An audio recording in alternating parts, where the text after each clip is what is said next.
আমি জান্নাত থেকে নেমে আসা এক মুসাফির। আমার গন্তব্য আবার সে আগের জায়গা।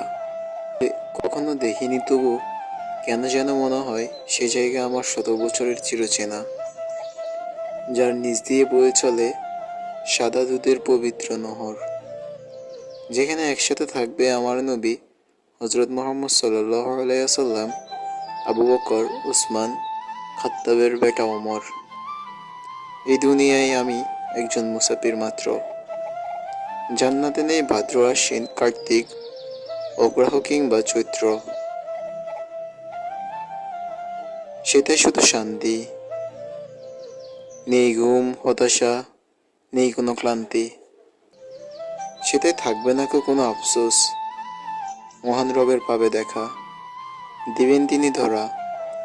কালের বিপরীতে ন্যায়ের পথে হেঁটেছিল যারা, মুসাফির হয়ে জান্নাতে মহান রবের দেখা পাবেন শুধুই তারা।